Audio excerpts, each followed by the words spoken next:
Hello students, today we'll start with a new chapter, that is Industrial Revolution, औद्योगिक क्रांति. Industrial revolutions का जो meaning है वो सबसे पहले आपको पता होना चाहिए. The ट्रेमेंडस changes and development the field of technology, invention of machines and establishment of factories in which all the handwork of the domestic industries dominated by machines and factories is known as industrial revolution. Means औद्योगिक वो क्षेत्र जहाँ पे महान परिवर्तन हुए, तकनीकी विकास हुआ, विभिन्न प्रकार के मशीनों का आविष्कार हुआ, जिसके द्वारा जो घरों में बनाई जाने वाले जो वस्तुएं होती थी अब उनका स्थान कारखानों ने ले लिया और अब वस्तुएं जो थी वो मशीनों से तैयार होने लगी. इसको हम क्या कहते हैं बच्चों? इसको हम कहते हैं औद्योगिक क्रांति. और ऐसा माना जाता है कि औद्योगिक क्रांति का जो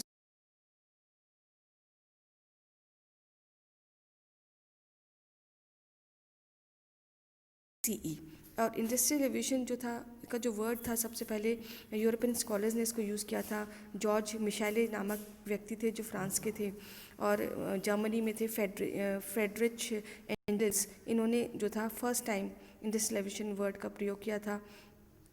और first time in Britain English में बाय एर्नोल्ड टॉनेबी जो थे, उन्होंने जो ब्रिटेन में इंडस्ट्रियल रेवोल्यूशन में जो चेंजेस हुए थे उसका टाइम पीरियड दिया है 1760 to 1820. तो what we can say about the industrial revolution? Industrial revolution means where there is a production rapid speed, जहाँ पे वस्तु का उत्पादन बहुत तीव्र गति से कम समय से होता था, उसको हम औद्योगिक क्रांति कहते हैं. और इसको ये जो औद्योगिक क्रांति थी सर्वप्रथम ब्रिटेन में आई थी. और जो प्रथम औद्योगिक क्रांति थी, फर्स्ट इंडस्ट्रियल रेवोल्यूशन, उसकी जो शुरुआत है वो 1760 से 1820 के बीच में हुई है.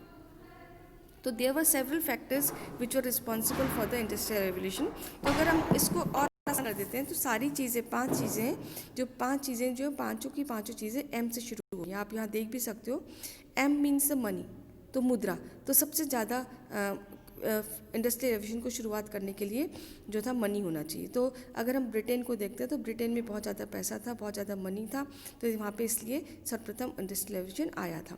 Then material, M, again the word is M, तो लेटर एम है और अल्फ़ाबेट एम है, तो मटेरियल. तो सेकंड जो वर्ड आया वो मटेरियल आया, यानी कि माल आया. तो कच्चा माल जिस देश में ज़्यादा उपलब्ध होता था वहाँ पे औद्योगिक क्रांति आसानी से लग सकती थी. देन एम, मैन पावर, जहाँ पे जिस कंट्री में बहुत ज़्यादा मैन पावर होगी वहाँ पे इंडस्ट्रियल रेवोल्यूशन जो है वो लागू हो सकता था. देन मार्केट, जहाँ कंट्री में मार्केट अवेलेबल होंगे, कॉलोनी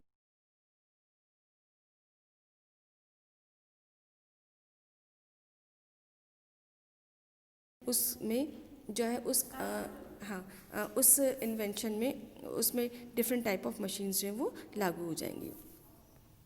फिर आ जाते हैं हम इन्वेंशंस में. You can see in this picture also कि इंडस्ट्रियल रेवोल्यूशन लगने में जो बहुत ज़्यादा हेल्पफुल रहे हैं वो न्यू इन्वेंशंस रहे हैं. जैसे कि नवीन आविष्कार हुए हैं, फ्लाइंग शटल्स हुए हैं invented by the John Kay in 1733. And spinning jenny invented by James Hargreaves in 1765. James Hargreaves द्वारा स्पिनिंग जेनी का आविष्कार हुआ है. आप ये स्पिनिंग जेनी की पिक्चर भी आप इसमें देख सकते हो बच्चों. Then water frame invented by Richard Arkwright in 1769. Water frame जो था उसने मशीनों को चलाने में बहुत ज़्यादा मदद करी. देन इससे एनर्जी जनरेट हो गई थी. देन मूल मशीन सैम्यूल जो थे उन्होंने एक म्यूल नामक मशीन 1779 में की. फिर पावरलूम आ गया. पावरलूम की आप देख सकते हैं कि पावरलूम जो था मशीन जो थी 1787 में जो थी वो बनाई गई थी. देन कॉटन जिन जो था वो एवलिन के द्वारा 1793 में बनी. देन स्टीम इंजन बना इन्वेंटेड बाय जेम्स वॉट इन 1769. और जेम्स वॉट के भाप के इंजन बनने से भी जो था वस्तुओं को इधर उधर ले जाने में बहुत ज़्यादा सहायता मिली है. और कपड़े को धोने और रंगने वाली सिलेंडर प्लेटिंग मशीन का भी क्या हो गया था, आविष्कार हो गया था. तो हियर यू कैन से कि जो इन्वेंशन ऑफ मशीन्स थे it gives rise up to the industrial revolution. तो बच्चों what do you mean by industrial revolution? Industrial revolution means where there is a means of production, the production rise up very high in less speed, in fast speed, in rapid speed and less time, and where there is more and more production, that is called industrial revolution. तो जो हाथ के जो वस्तुएं थी उनके